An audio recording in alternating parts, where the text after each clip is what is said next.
ఓం శాంతి 21/4/2026 సాకార ఈశ్వరీయ మధుర మహావాక్యాలు. మధురమైన పిల్లలారా, జ్ఞాన సాగరులైన తండ్రి పిల్లలైన మీ సన్ముఖంలో జ్ఞాన డ్యాన్స్ చేసేందుకు వచ్చారు. అంటే పూర్తిగా జ్ఞానం తెలియచేయటానికి మంచి రీతిలో. మీరు తెలివిగల సేవాదారులైతే జ్ఞాన డ్యాన్స్ కూడా మంచిగా ఉంటుంది. ప్రశ్న: సంగమ యుగంలో పిల్లలైన మీరు ఏ అభ్యాసం చేసుకుంటారు? జవాబు: స్మృతిలో ఉండు అలవాటు. ఇదే ఆత్మిక హాబీ. ఆ హాబీతో పాటు మీరు దివ్య అలౌకిక కర్మలు కూడా చేయాలి. శ్రేష్ఠ కర్మలు. మీరు బ్రాహ్మణులు, మీరు అందరికీ సత్యమైన కథను తప్పకుండా వినిపించాలి. 84 జన్మల గురించి. సేవ చేసే హాబీ కూడా ఉండాలి. పాట: ధైర్యం వహించు, ఓపిక పట్టు ఓ మనస్సా. ఓం శాంతి. ఎవరైనా హాస్పిటల్లో జబ్బుతో ఉంటే రోగులు దుఃఖము నుండి విడుదల పొందాలి అని ఆశిస్తారు. డాక్టర్ను పరిస్థితి ఎలా ఉంది, ఈ జబ్బు ఎప్పుడు వెళ్ళిపోతుంది అని అడుగుతారు. అవన్నీ హద్దు విషయాలు. ఇది అనంతమైన విషయం. తండ్రి వచ్చి పిల్లలకు సలహా ఇస్తారు. ఇది సుఖ దుఃఖాల ఆట అని మీరు అర్థం చేసుకున్నారు. సత్యుగంలోకి వెళ్ళడం కంటే ఇక్కడ ఎక్కువ లాభం ఉంది అని పిల్లలైనా మీకు తెలుసు ఈ సంగమ యుగంలో. ఎందుకంటే ఈ సమయంలో మీరు ఈశ్వరీయ ఒడిలో ఉన్నారు. ఈశ్వరీయ సంతానంగా అయ్యారు. ఇప్పుడు మనకు అత్యంత ఉన్నతమైన గుప్త మహిమ ఉంది. మనుష్యులు తండ్రిని శివుడు, ఈశ్వరుడు, భగవంతుడు అని కూడా అంటారు. అయితే వారెవ్వరో తెలియదు కానీ పిలుస్తూ ఉంటారు. డ్రామా అనుసారమే ఈ విధంగా జరిగింది. జ్ఞానము, అజ్ఞానము, పగలు రాత్రి అని మహిమ కూడా చేస్తూ ఉంటారు. కానీ తమో ప్రధానమైన బుద్ధి ఎలా తయారయింది అంటే స్వయం తమో ప్రధానంగా ఉన్నాము అని కూడా అర్థం చేసుకోలేరు. ఎవరి భాగ్యంలో తండ్రి వారసత్వం ఉంటుందో వారి బుద్ధిలో మాత్రమే ఈ విషయాలు కూర్చుంటాయి. మనం పూర్తి గాఢాంధకారంలో ఉండినాము అని పిల్లలకు తెలుసు. ఇప్పుడు తండ్రి వచ్చినందున ఎంత ప్రకాశం లభించింది. తండ్రి తెలిపే జ్ఞానం ఏ వేద శాస్త్రాలలోనూ గ్రంథాలలోనూ లేదు. అది కూడా తండ్రి నిరూపించి చూపిస్తూ ఉన్నారు. పిల్లలైన మీకు రచయిత రచనల ఆది మధ్య అంత్యాల ప్రకాశం ఇస్తూ ఉన్నాను. అది మళ్ళీ ప్రాయలోపమైపోతుంది. నేను లేకుండా జ్ఞానం ఎవ్వరికీ లభించదు. మళ్ళీ జ్ఞానం ప్రాయలోపమవుతుంది. కలియుగం జరిగిపోయింది. మళ్ళీ 5000 సంవత్సరాల తర్వాత ఇదే జ్ఞానమే రిపీట్ అవుతుంది. ఇవి నూతన విషయాలు. ఇవి ఏ శాస్త్రాలలోనూ లేవు. తండ్రి జ్ఞానాన్ని అందరికీ ఒకే విధంగా చదివిస్తూ ఉన్నారు. కానీ ధారణలో నెంబర్ వారుగా ఉన్నారు, ఆచరణలో తీసుకురావటంలో. ఎవరైనా మంచి సేవాధారి పిల్లలు వస్తే బాబా డ్యాన్స్ కూడా అలాగే నడుస్తుంది. అంత బాగా బాబా జ్ఞానం చెప్పగలరు. నృత్యం చేసే నర్తకి ముందు నాట్యం చూసేవారు చాలా ఆసక్తితో ఉంటే ఆమె కూడా చాలా సంతోషంగా నాట్యం చేస్తుంది. కొంతమంది కూర్చొని ఉంటే సాధారణ రీతిలో కొద్దిగా డ్యాన్స్ చేస్తుంది. వాహ్ వాహ్ అని మెచ్చుకునేవారు చాలామంది ఉంటే చేసేవారి ఉత్సాహ ఉల్లాసాలు కూడా పెరుగుతాయి. ఇక్కడ కూడా అలాగే ఉంటుంది. పిల్లలందరూ మురళి వింటారు కానీ సన్ముఖంలో వింటే నేరుగా ఉంటుంది కదా. కృష్ణుడు డ్యాన్స్ చేసినట్లు చూపిస్తారు. ఆ డ్యాన్స్ కాదు, వాస్తవానికి ఇది జ్ఞాన డ్యాన్స్. శివబాబా స్వయంగా చెప్తూ ఉన్నారు, నేను జ్ఞాన సాగరుడను కనుక మంచి మంచి పాయింట్స్ వెలువడతాయి. ఇది జ్ఞాన మురళి, కర్ర మురళి కాదు. పతిత పావనులైన తండ్రి వచ్చి ఇప్పుడు సహజ రాజయోగం నేర్పిస్తారా లేక కర్ర మురళి వాయిస్తారా? తండ్రి వచ్చి ఇప్పుడు రాజయోగం నేర్పిస్తారు అని ఎవరి బుద్ధిలోనూ లేదు. ఇప్పుడు మీకు మాత్రమే తెలుసు. మిగిలిన మనుషుల బుద్ధిలో ఈ విషయం రాదు. వచ్చే వారిలో కూడా పదవి నెంబర్ వారుగా పొందుతారు. కల్పకృతం చేసినట్లే ఇప్పుడు కూడా పురుషార్థం చేస్తూ ఉంటారు. కల్పకృతం వలె తండ్రి వచ్చి పిల్లలకు రహస్యాలన్నీ తెరచి తెలుపుతారు అని మీకు తెలుసు. నేను కూడా బంధనంలో బంధింపబడి ఉన్నాను అని తండ్రి అంటారు డ్రామా బంధనంలో. ప్రతి ఒక్కరూ డ్రామా అనే బంధనంలో బంధింపబడి ఉన్నారు. సత్యుగంలో ఏదైతే జరిగిందో అదంతా మళ్ళీ జరుగుతుంది. ఎన్నో విధాలైన యోనులున్నాయి. సత్యుగంలో ఇన్ని యోనులుండవు. అక్కడ కొన్ని రకాలు మాత్రమే ఉంటాయి. ఆ తర్వాత వృద్ధి చెందుతూ ఉంటాయి. ఉదాహరణకు ధర్మాలు కూడా వృద్ధి చెందుతూ ఉన్నాయి కదా! సత్యుగంలో ఇన్ని ధర్మాలు లేనే లేవు. సత్యుగంలో ఉన్న వాటిని మళ్ళీ సత్యుగంలోనే చూస్తారు. అక్కడ మురికి చేసే వస్తువేది ఉండదు. ఆ దేవతలను భగవాన్, భగవతి అని అంటారు. ఇతర ఏ ఖండంలోనూ ఎప్పుడూ ఎవ్వరిని గాడ్, గాడెస్ అని అనరు. ఆ దేవతలు స్వర్గంలో రాజ్య పాలన చేస్తూ ఉండేవారు. వారికి ఎంత గాయనముందో చూడండి. పిల్లలైనా మీకిప్పుడు ధైర్యం వచ్చేసింది. మీ పదవి ఎంత ఉన్నతమైనదో లేక తక్కువైనదో మీకు తెలుసు. మేము ఇన్ని మార్కులతో పాస్ అవుతాము అని మీకు తెలుసు. ఫలానా వారు మంచి సర్వీస్ చేస్తారు అని కూడా మీకు తెలుసు. కానీ ఈ మార్గంలో నడుస్తూ నడుస్తూ మాయా తుఫానులు కూడా చాలా వస్తాయి. పిల్లలకి ఏ విధమైన గ్రహచారం కానీ, తుఫానులు మొదలైనవి కానీ రాకూడదు అని తండ్రి కూడా అంటారు. మాయ మంచి మంచి పిల్లలను కూడా క్రింద పడేస్తుంది. అందువలన ఇక కొంత సమయం మాత్రమే ఉంది అని తండ్రి ధైర్యం చెప్తూ ఉన్నారు. మీరు సేవ కూడా చేయాలి. స్థాపన అవుతూనే వెళ్ళి తీరాలి. ఇందులో ఒక్క క్షణం కూడా వెనుక ముందు జరగరాదు. ఈ రహస్యం పిల్లలైన మీకు మాత్రమే తెలుసు. మనము డ్రామాలో పాత్రధారులము కనుక ఇందులో మనది ముఖ్యమైన పాత్ర. ఈ గెలుపు ఓటములాట భారతదేశంపైనే తయారు చేయబడింది. భారతదేశమే పావనంగా ఉండేది. ఎంత శాంతిగా, పవిత్రంగా ఉండేది. ఇది కేవలం నిన్నటి విషయమే. నిన్నటి రోజు మనమే పాత్ర చేశాం. 5000 సంవత్సరాల పాత్ర పూర్తిగా నిశ్చయింపబడి ఉంది. మనము చక్రంలో తిరిగి వచ్చాము. ఇప్పుడు మళ్ళీ తండ్రితో యోగం జోడిస్తాం. దాని వలన మురికి అంతా తొలగిపోతుంది. తండ్రి గుర్తుంటే వారసత్వం కూడా తప్పకుండా గుర్తుకొస్తుంది. మొట్టమొదట భగవంతుడిని తెలుసుకోవాలి. తండ్రి అంటున్నారు, మీరు నన్ను తెలుసుకుంటే నా ద్వారా సర్వము తెలుసుకుంటారు. జ్ఞానమైతే చాలా సహజం. ఒక్క సెకండ్ది మాత్రమే. అయినా బాబా అర్థం చేయిస్తూనే ఉంటారు. పాయింట్లు ఇస్తూనే ఉంటారు. ముఖ్యమైన పాయింట్ మన్మనాభవ. మనస్సును తండ్రి పైన ఉంచాలి. ఇందులోనే విఘ్నాలు కూడా వస్తాయి. దేహ అభిమానం వచ్చింది అంటే అనేక రకాల ఆటంకాలు వచ్చేస్తాయి. అవి యోగంలో ఉండనివ్వవు. ఉదాహరణకు భక్తి మార్గంలో కృష్ణుని స్మృతిలో కూర్చుంటే బుద్ధి ఎక్కడెక్కడో పరిగెత్తుకెళ్తుంది. ఇది భక్తిలో అందరికీ అనుభవం ఉంది. ఇది ఈ జన్మలోని విషయమే. ఈ జన్మను గురించి తెలుసుకుంటే గత జన్మ గురించి కూడా ఏదో కొంత తెలుసుకోవచ్చు. తండ్రిని స్మృతి చేయడం పిల్లలకు అలవాటైంది. ఎంత స్మృతి చేస్తే అంత సంతోషం పెరుగుతూ పోతూ ఉంటుంది. స్మృతితో పాటు దివ్యమైన అలౌకిక కర్మలు కూడా చేయాలి. ఇప్పుడు మీరు బ్రాహ్మణులు, మీరు సత్యనారాయణ కథను, అమర కథను వినిపిస్తారు. ముఖ్యమైన విషయం ఒక్కటే, అందులో అన్నీ వచ్చేస్తాయి. స్మృతి ద్వారానే వికర్మలు వినాశనం అవుతాయి. ఈ ఒక్క హాబీనే ఆత్మిక సంబంధమైనది తండ్రి అంటున్నారు. జ్ఞానం చాలా సులభం. కన్యల పేరు కూడా మహిమ చేయబడింది.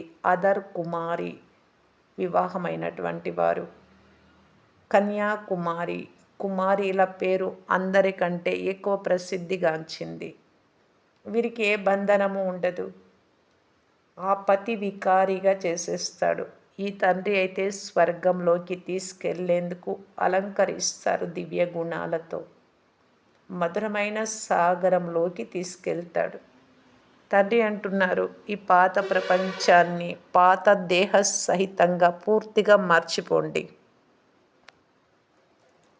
ఆత్మ అంటున్నది, నేను 84 జన్మలు పూర్తి చేశాను. ఇప్పుడు మళ్ళీ తండ్రి నుండి పూర్తి వారసత్వం పొందుతాను. ధైర్యం చేస్తారు కానీ మాయతో యుద్ధం జరుగుతుంది. అందరికంటే ముందు ఈ బాబా ఉన్నారు, బ్రహ్మబాబా. అందరికంటే ఎక్కువగా మాయా తుఫానులు ఇతడి వద్దకే వస్తాయి. చాలామంది వచ్చి బాబా మాకు ఇలా జరుగుతూ ఉంది అని చెప్తారు. బాబా తెలిపిస్తూ ఉన్నారు, పిల్లలు ఈ తుఫానులు మొదలైనవి తప్పకుండా వస్తాయి. మొదట నా వద్దకే వస్తాయి. అంతిమ సమయంలో అందరూ కర్మాతీత అవస్థను పొందుతారు. ఇది క్రొత్త విషయం ఏమీ కాదు. కల్పక్రితం కూడా ఇలాగే జరిగింది. డ్రామాలో పాత్ర చేశారు. ఇప్పుడు మళ్ళీ వాపస్ ఇంటికి వెళ్తారు. ఇది చైతన్యమైన డ్రామా. ఈ పాత ప్రపంచం నరకమని పిల్లలకు తెలుసు. ఈ లక్ష్మీనారాయణలు క్షీరసాగరంలో ఉండేవారు అని కూడా అంటారు. వీరి మందిరాలు చాలా మంచిగా, భవ్యంగా, గొప్పగా నిర్మిస్తారు. ప్రారంభంలో మందిరాలు కట్టి ఉంటే పాల సరోవరాన్ని నిర్మించి విష్ణుమూర్తిని కూర్చోబెట్టి ఉంటారు. చాలా మంచి మంచి చిత్రాలు తయారు చేసి పూజిస్తూ ఉంటారు. అప్పుడు చాలా చౌకగా ఉండేవి. బ్రహ్మబాబా ఇవన్నీ చూశారు. భారతదేశం క్షీరసాగరం వలె ఉండేది. పాలు, నెయ్యి నదుల వలె సమృద్ధిగా ఉండేవి అని మహిమ చేశారు. స్వర్గం పేరు వింటేనే నోటిలో నీరు ఊరుతుంది. పిల్లలైనా మీకు ఇప్పుడు జ్ఞానం 3వ నేత్రం లభించింది. అందువలన బుద్ధికి మంచి జ్ఞానం లభించింది. బుద్ధి తన ఇంటికి వెళ్ళిపోతుంది, పరంధామానికి, మళ్ళీ స్వర్గంలోకి వస్తుంది. అక్కడ అన్నీ క్రొత్తవిగానే ఉంటాయి. బాబా శ్రీ నారాయణుడి మూర్తిని చూసి చాలా సంతోషించేవారు బ్రహ్మబాబా. చాలా ప్రీతితో ఉండేవారు శివబాబా రాకముందు. నేనే ఇలా తయారవుతాను అని అతనికి అప్పుడు తెలియదు.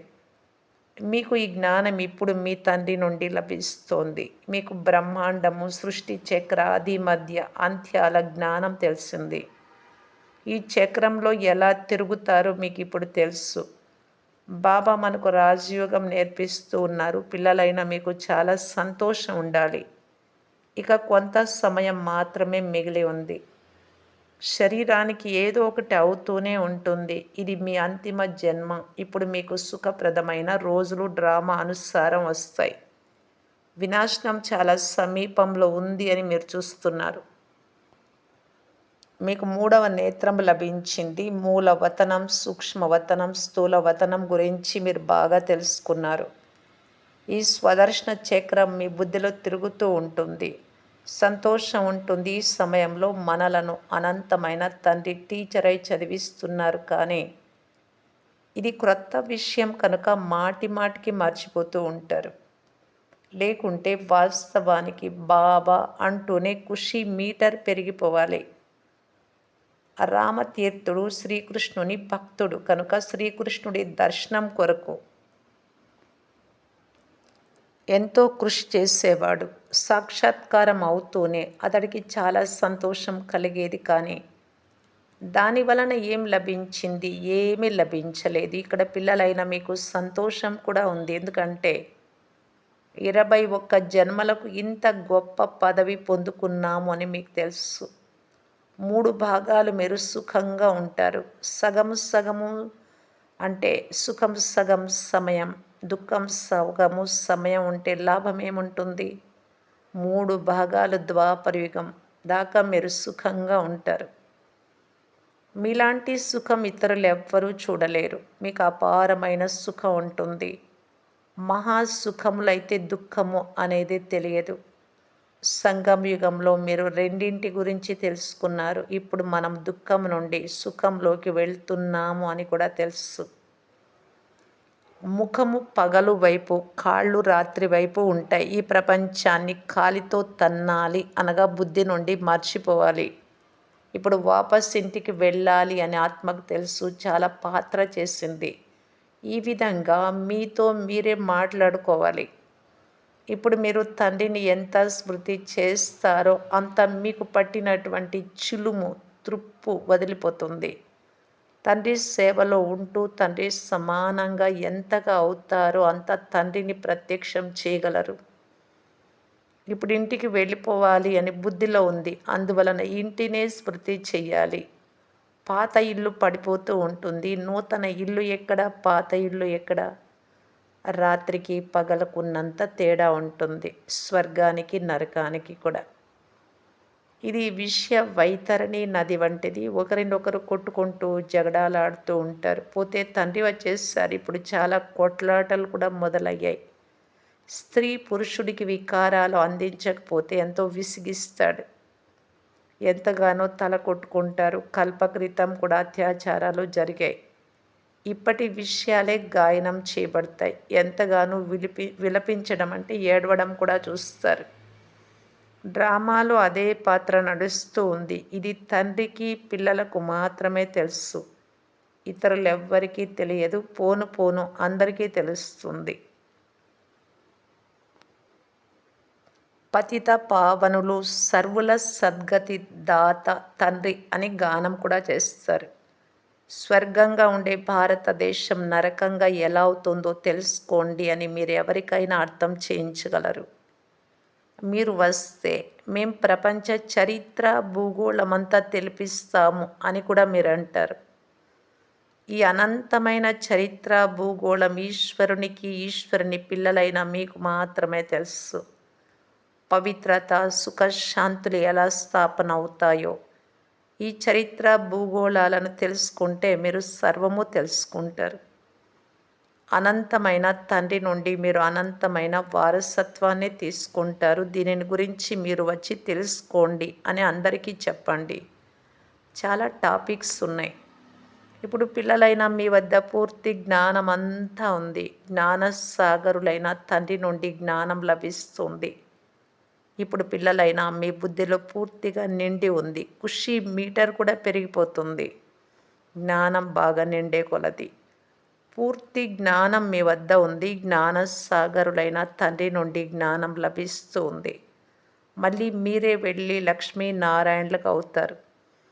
అక్కడ ఈ జ్ఞానం స్వర్గంలో ఏమాత్రం ఉండదు. ఈ రహస్య విషయాలన్నీ అర్థం చేసుకోవాలి.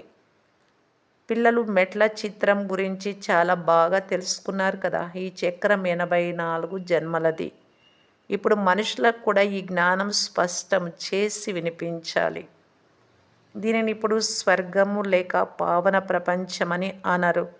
సత్యుగం వేరు, కలియుగం వేరు. ఈ చక్రం ఎలా తిరుగుతూ ఉందో తెలపటం చాలా సులభం. జ్ఞానం చాలా బాగుంటుంది. కానీ పురుషార్థం చేసి, ప్రయత్నం చేసి స్మృతి యాత్రలో ఉండేందుకు చాలామందికి వీలు పడదు. మంచిది. వీలు పడదు అంటే వీలు పడుతుంది కానీ వీలు చేసుకోరు జ్ఞానం విషయంలో మాత్రమని బాబా తెలిపిస్తూ ఉన్నారు. అచ్చా, మధురాతి మధురమైన అపురూపమైన పిల్లలకు మాతాపిత బాప్దాదాల ప్రియ స్మృతులు మరియు గుడ్ మార్నింగ్. ఆత్మిక పిల్లలకు ఆత్మిక తండ్రి నమస్తే. ధారణ కొరకు ముఖ్య సారము. ఫస్ట్ పాయింట్, ఈ పాత దేహాన్ని, పాత ప్రపంచాన్ని బుద్ధి నుండి మరచి తండ్రిని, ఇంటిని స్మృతి చెయ్యాలి. ఇప్పుడు మనకు సుఖప్రదమైన రోజులు రాని వచ్చాయి అని సదా సంతోషంగా ఉండాలి.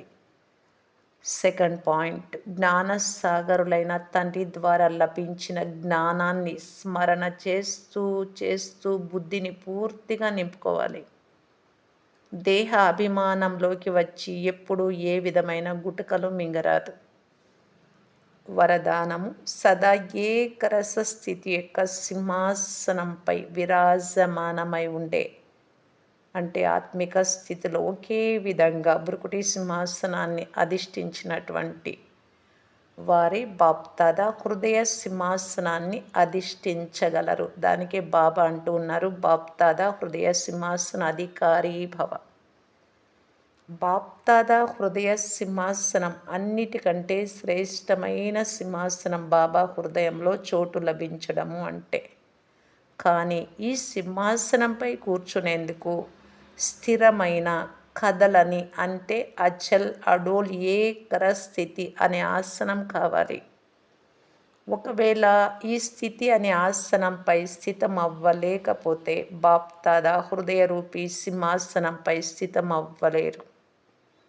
దీని కొరకు మీ భృకుటి సింహాసనంపై అకాల మూర్తి ఆత్మగా స్థితమైపోండి.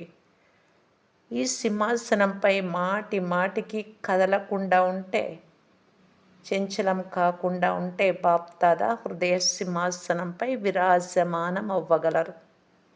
స్లోగన్: శుభ చింతన ద్వారా నెగిటివ్ను కూడా పాజిటివ్లోకి పరివర్తన చేయగలరు. కనుక శుభ చింతన చేస్తూ నెగిటివ్ను పాజిటివ్లోకి పరివర్తన చేయండి. అవ్యక్త సూచన: మహాన్గా అయ్యేందుకు మధురత మరియు నమ్రత గుణాలను ధారణ చేయటానికి బాప్దాదా ఈ విధంగా తెలియజేస్తున్నారు. బ్రహ్మబాబా తన ప్రతి బిడ్డ ముఖంపై ఒకటేమో సదా ఆత్మీయత యొక్క చిరునవ్వును చూడాలనుకుంటున్నారు. రెండవది, నోటి నుండి సదా మధురమైన మాటలు వినాలి అని కోరుకుంటూ ఉన్నారు. ఒక్క మాట కూడా మధురత లేకుండా ఉండరాదు. ముఖంపై ఆత్మీయత ఉండాలి, నోటిలో మధురత ఉండాలి. అంతేకాక మనస్సు బుద్ధిలో సదా శుభ భావన, దయా హృదయం యొక్క భావన, దాతృత్వ భావన ఉండాలి. ప్రతి అడుగులో తండ్రిని ఫాలో చేయాలి, అనుసరించాలి. ఇదే తండ్రి పాలనకు రిటర్న్ ఇవ్వటం. ఓం శాంతి.